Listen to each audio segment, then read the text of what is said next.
बिस्मिल्लाहिर्रहमानिर्रहीम। अस्सलाम वालेकुम नाजरीन। पंजशेर में मज़हमती इत्तेहाद ने मुकामी उलमा के कहने पर जंग रोकी थी।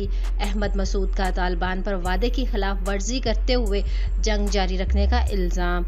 अहमद मसूद ने झड़पों में अपने ख़ानदान के मुतअद्दिद अफराद की हलाकत की तस्दीक कर दी है। तफसीलात के मुताबिक अफगानिस्तान के सूबे पंजशेर पर तालिबान के कब्जे के बाद कौमी मज़हमती महाज के सरबराह अहमद मसूद ने एक बयान में कहा है कि इन्होंने मुकामी उलमा के कहने पर जंग रोकी है। सोशल मीडिया की रिपोर्ट पर जारी एक ऑडियो बयान में रूस के खिलाफ लड़ने वाले अफगान रहनुमा अहमद शाह मसूद के बेटे अहमद मसूद ने कहा कि पंजशेर में मज़हमती इत्तेहाद ने मुकामी उलमा के कहने पर जंग रोकी थी, लेकिन तालिबान जंगजुओं ने वादे की खिलाफ वर्जी की और जंग जारी रखी। अहमद मसूद का कहना था कि तालिबान तब्दील नहीं हुए और पहले से ज्यादा शिद्दत पसंद हैं।